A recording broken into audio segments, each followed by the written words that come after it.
been anything to go back to the days when I was blissfully unaware of the woman I married. Let me start by saying this. I never thought I'd be sitting here telling this story. But I guess life has a way of throwing things at you when you least expect it. I'm a regular guy, married to a woman I thought I knew inside and out. My name's not important, but what's important is what happened. At first, everything was perfect. My wife, let's call her Grace, was the love of my life. She was everything a guy could want, loving, attentive, always by my side. I didn't think much could shake that foundation. But somewhere along the way, things started to change. It didn't happen overnight, but little by little, I started to notice subtle differences in her behavior. It was like she was slipping away, and I couldn't figure out why. Grace started coming home later than usual. At first, it didn't raise any alarms. She'd say, "Oh, I was with a friend," or "I was running errands." But the excuses started feeling less genuine.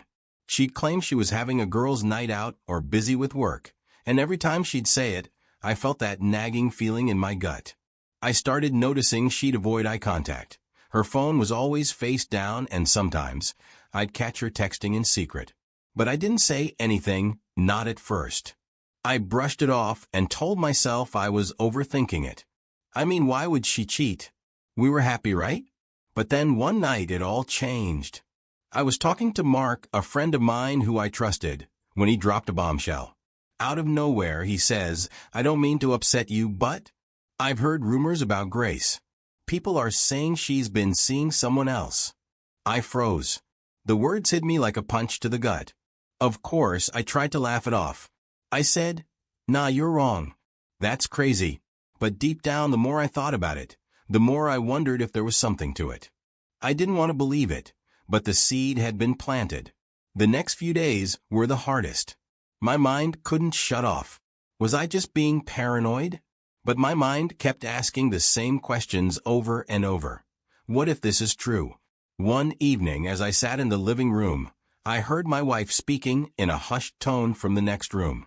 There was a nervousness in her voice, a carefulness in the way she spoke, as if she was trying to make sure no one overheard her. My ears perked up, and I instinctively lowered the volume on my phone. I couldn't make out the words, but after a brief pause, I heard the sound of her hanging up, followed by hurried footsteps. Moments later, she appeared in the hallway, already reaching for her coat and purse. "Where are you going?" I asked, keeping my tone casual. "Oh, just meeting a friend. Running some errands," she said, barely looking at me as she pulled on her shoes. I watched her closely. She avoided eye contact. Her movements rushed, as if she was trying to get out before I could ask any more questions. The words themselves weren't unusual. She had used this same excuse many times before, but this time, something about it felt different. She practically bolted out the door before I could say another word. It didn't sit right with me. I had been ignoring my suspicions for weeks, but tonight I couldn't shake the feeling that I was about to find the truth I had been avoiding. The second the door shut behind her, I sat there for a moment, gripping my phone, my mind racing. Without another thought, I grabbed my keys and followed. As I tailed her car through the city, I kept a safe distance, careful not to get too close. My mind spun with possibilities, each one worse than the last. Maybe I was about to confirm my worst fear. Maybe I was overreacting. Maybe she really was just meeting a friend. But if that were the case, why did I feel like I already knew the answer? She drove through town like normal, stopping at red lights, signaling before turns. Nothing erratic or out of place. But then, instead of heading toward the usual spots, her best friend's house, the grocery store, the cafe she liked, she took an unexpected turn. I furrowed my brow as she continued down a road leading to one of the wealthier neighborhoods in the city, a place I had never known her to visit before. The further we drove, the more uneasy I became. This wasn't the kind of neighborhood where people just stopped by. The houses here were estates, tucked behind high walls and gated driveways, probably owned by rich businessmen, politicians, and celebrities. As I watched her pull into one of the long driveways, my throat went dry. I parked a little farther down the street, my heartbeat thudding in my ears as I watched her step out of the car. There was no hesitation, no second-guessing. She walked straight up to the front door and rang the bell. Moments later, the door opened, and a tall black man stood in the doorway. From where I was sitting, I couldn't see his face clearly, but I saw the way she looked at him, familiar, comfortable. I turned off my engine and waited. An hour passed. I sat there in my car, staring at the house, my mind running in circles. But the longer she stayed inside, the harder it became to deny the obvious. My wife wasn't running errands. She wasn't with a friend. She was here with him behind closed doors, in a house I had never seen before, in a neighborhood that felt a world away from our life together. The sense of betrayal overwhelmed me. I wasn't the type of man to sit back and let himself be played for a fool. If she thought she could lie to my face and walk all over me, she was wrong. I stepped out of my car, my resolve firm. My heart pounded as I walked up the driveway. The anger built inside me with every second that passed. I wasn't going to leave without answers. I raised my hand and knocked hard. I heard footsteps on the other side. A pause. Then the door creaked open just enough for someone to look out. The man who had let her in stood there, staring at me now, shirtless. I didn't wait for an invitation. As soon as the door cracked open, I shoved it forward, pushing my way inside. And that's when I saw her. She was sitting on the couch, her shoes and coat off, a drink on the table beside her, looking completely at home, wearing her underwear. This wasn't a quick errand. This wasn't an innocent visit. This was something else entirely. Her eyes locked onto mine, and for a brief moment, everything seemed to freeze. I saw the shock register in her face, the panic, the realization that she had been caught. She never expected me to be here, and I never expected her to be this comfortable in another man's house. I wanted to yell, to demand answers, to throw accusations, but no words came. Before I could even find the words to speak, the man came closer. Unlike her, he didn't look surprised. If anything, he looked prepared. Something about the way he looked at me as if he already knew how this was going to play out. Then he spoke, his voice smooth, almost mocking. "You must be the husband," he said, shaking his head slightly as if he pitied me. I turned back to my wife, expecting her to say something, to offer an excuse, anything, but she didn't. She just sat there, until the man finally exhaled and continued. "She didn't tell you, did she?" he said, his tone almost amused. "Wow. All these years, and she never told you." "Told me what?" My voice came out harsher than I intended, but I didn't care. I needed answers. The man chuckled lightly and ran a hand over his jaw. Then, in a voice that was almost too casual, he said, "I know something about your wife that she never wanted you to find out. A little secret from her past. And she's been doing everything she can to keep it buried." I swallowed hard, trying to keep my voice steady. "What the hell are you talking about?" For the first time, my wife spoke.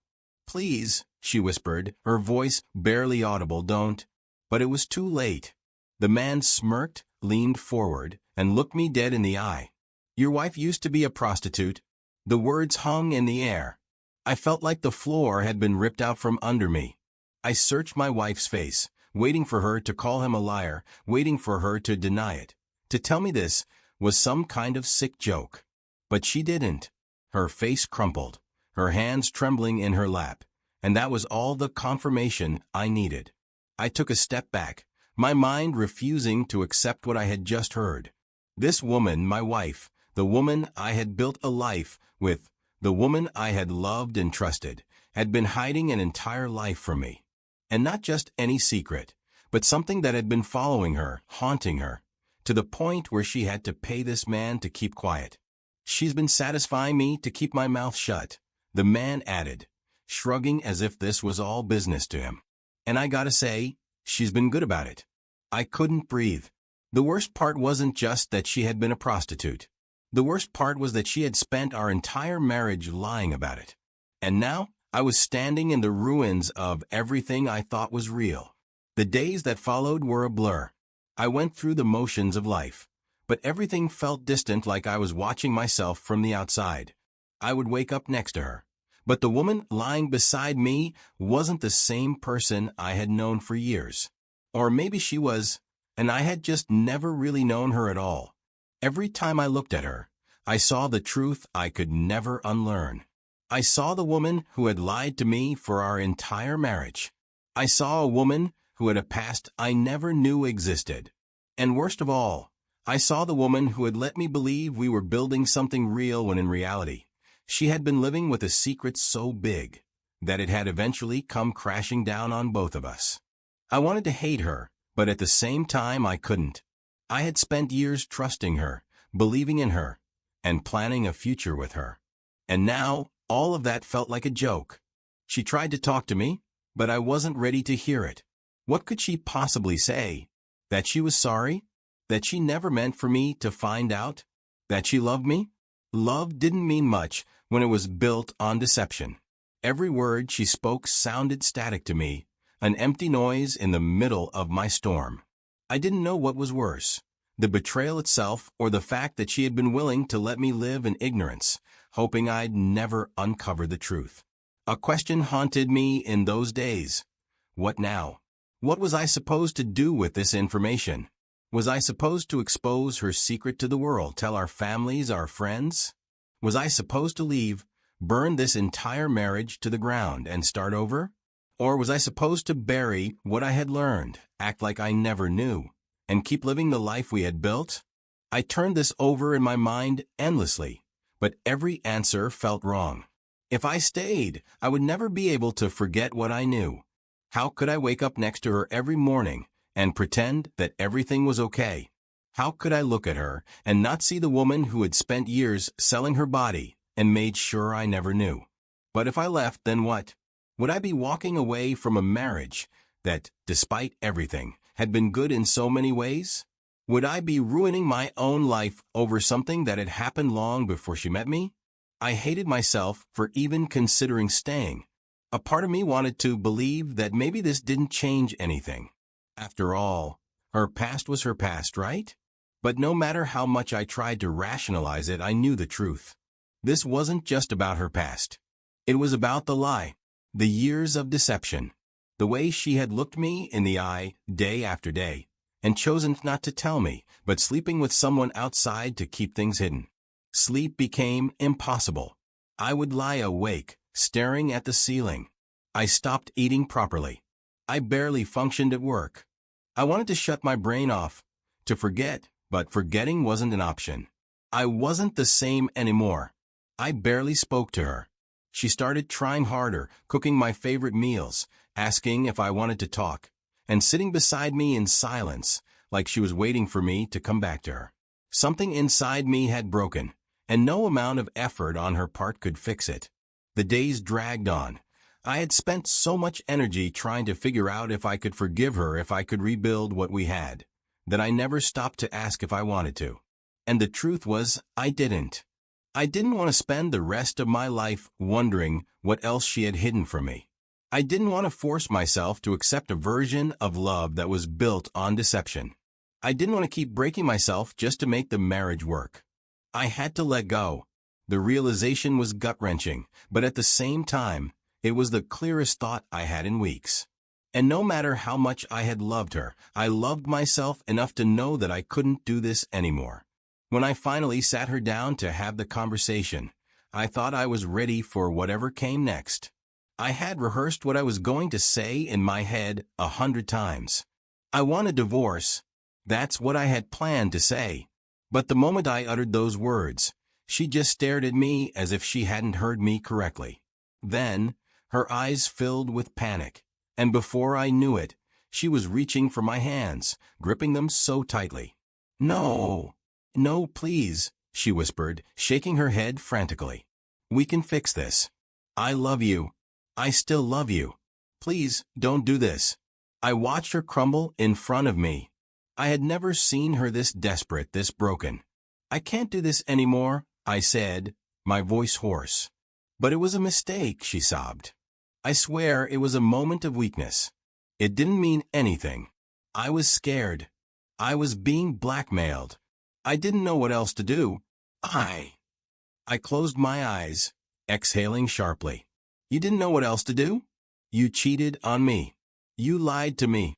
You spent years hiding who you really were, and now you're sitting here telling me that none of it meant anything. She shook her head violently. No, that's not what I meant. I didn't want to lose you. I was scared of what you'd think of me if you knew the truth. Her voice cracked. I love you. You're my husband. This doesn't have to end like this. I don't trust you, I said, my voice quieter now but firm. And I never will again. She broke down completely, sobbing into her hands, pleading with me to reconsider. She promised to do better. She promised to make it up to me. She swore that she would spend the rest of her life proving that she was still the woman I fell in love with. No matter how much she cried, no matter how many times she begged, I knew one thing for certain: I was done. In the days that followed, she didn't let up. The tears, the apologies, the desperate attempts to convince me to stay never stopped. She went from crying to promising to change, from promising to change to blaming the situation, from blaming the situation to blaming me. You're throwing away everything we built, she accused one night, her voice laced with bitterness. I made mistakes, but so do you. You're not perfect either. I stared at her, exhausted. Mistakes? I repeated.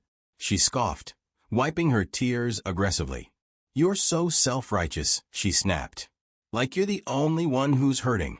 You think this doesn't kill me too? That was when I realized. She wasn't sorry for what she had done. She was sorry that she got caught. She tried everything: guilt, anger, manipulation. One day, she'd be crying in my arms, telling me she couldn't live without me. The next, she'd be cold and distant, acting like I was the one destroying our marriage. She called my family and my friends, trying to get them to talk sense into me. She painted herself as a broken woman who had made a single mistake, who just needed forgiveness, and who just needed her husband to be reasonable, without mentioning exactly what happened. So, when I finally filed for divorce, I thought the worst was over. I thought she would finally accept it. I thought she would let go. I was wrong. The moment she realized I wasn't backing down, things got ugly. The tears stopped.